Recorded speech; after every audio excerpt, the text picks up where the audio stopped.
Ẹ káàbọ̀ sí iléeṣẹ́ wa, mo kí yín o, ẹ̀yin ìyá mi, ẹ̀yin bàbá mi nílé lóko lọ́nà lẹ́yìn odi pé ẹ káalẹ́, ẹ káàárọ̀, ẹ kú ojúmọ́ o.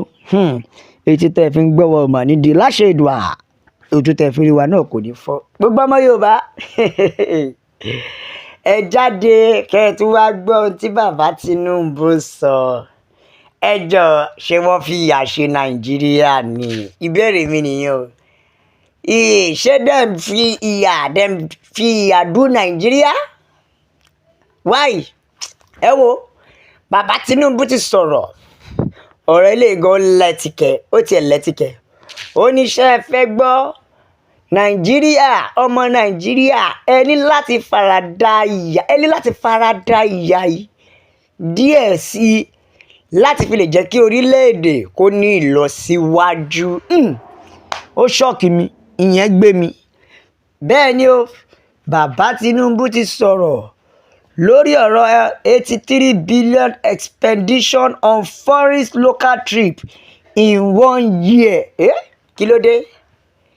Ṣáàrọ̀ yín iṣẹ́ ni, ìbò láàárọ̀ yín gbà lọ tẹ́ ẹ̀ wá ń tirají ṣubú, tẹ́ ẹ̀ ń tirábù. However, this plea comes in revelation that the government has spent a staggering 7 billion on foreign trips. Láàárín ọdún kan, wọ́n ti ná 7 billion fún lílọ bíbọ̀ lórílẹ̀‐èdè ayé yìí.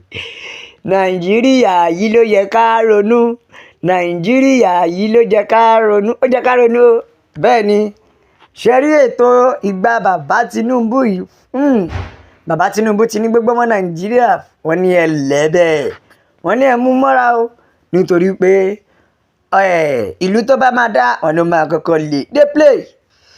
Láàárín ọdún kan wọ́n ti ná 7 billion lórí foreign trips. Kí ló ń rọ́dà wọlé? Special adviser fún president bàbá Tinubu fún president on economic affairs, ìyẹn Tọ́pá Fásùà, kò ló yẹ kó sọ fún Fásùà yìí. Ó ti sọ oníṣẹ́ rí kórílẹ̀-èdè Nàìjíríà tó lè dá pé Nàìjíríà gbọ́dọ̀ ní sùúrù fúngbà díẹ̀. Ìgbà díẹ̀ yẹn ò tí lórúkọ o. Ké lórúkọ, ẹ má dùnra yín nú. Wọ́n ní ẹ gbọ́dọ̀ ní sùúrù fúngbà díẹ̀ kẹ́ ẹ lè farada ìyà yẹn dáadáa, so that àsìkò èmi ló kàn yín kó lè kàn yín, kíyà lè kàn everybody. Wọ́n ní kórílẹ̀-èdè Nàìjíríà tó lè dé ibi tí a fẹ́. Fásùà ní ẹ gbọ́dọ̀ láforítì, ṣùgbọ́n ẹ má jẹ́ kó rí pa o. Bẹ́ẹ̀ ni, ó ní kẹ́ ẹ forí tì kó rí má bàa pa. Ṣé níbi tọ̀rọ̀ tepo ni? Wọ́n ní kò ní rọrùn rárá o, nítorí wípé to put a refinery on the ground is not an easy affair. Kó tó dá refinery ilẹ̀ Nàìjíríà kò rọrùn, bó tilẹ̀ jẹ́ pé ti Dangote lọ ní. Ó ní ṣùgbọ́n ẹ gbìyànjú, ẹ má bá wọn lẹ̀ bẹ́ẹ̀, nítorí pé ó ṣì ń bọ̀ wá dáa. Ó ṣì ń bọ̀ wá dáa. Ẹ máa gbọ́, if we can assure that naira ó máa padà já sí it is now or maybe 1.3 or 1.4 in next 3 to 4 years to come. Wọ́n ló ṣì lè ní o, wípé ó ṣì lè di ni. Wọn ò tí sọ fún yín pé ó ti di o. Bẹ́ẹ̀ ni, láti ìgbà tí bàbá Tinubu ti wọlé oyè ní May 29, 2023, wọ́n nígbà ẹ ni bàbá Tinubu ti ń di kíni, oríṣiríṣi tirají ṣubú ni wọ́n ti ń lọ. Wọ́n ti ń tirábù lọ́tún lọ́sì. Látàrí ẹ̀ lọ ti ná 7 billion naira fún travel. Ìṣọ́kì Nàìjíríà no be your mate o. Ẹ wò ó, ṣé ti ráwọn ará bíi? Ṣé nídìí tá a fi ń sọ pé wọ́n ń kówó wa jẹ, wọ́n fọlọ́pàá mú wa? Ẹ jẹ́ ká wo travel tọ̀lọ̀. Gẹ́gẹ́ bí ìròyìn, Tinubu àti ìyàwó ẹ̀ pẹ̀lú Shettima, wọn ò lọ rárá. Wọ́n ti lọ sí ìlú 26, which is 26 countries. Approximately trips within a year tó wà lọ́fíìsì, wọ́n ti lọ 41. Ó pọ̀. Ẹ wo, president alone lásán ó fi hàn pé wọ́n lọ 29 trips sí ìlú 18. Ó lọ fà o.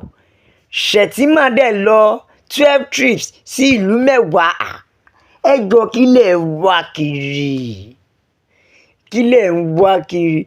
totally wọ́n ti ná 180 days níta. Bàbá Tinubu ná 124 days ní abroad. Wọ́n ti gbá wa gbogbo Naija. Ẹ̀yin ọmọ Yorùbá ẹ làjú ẹ ti gbọ́.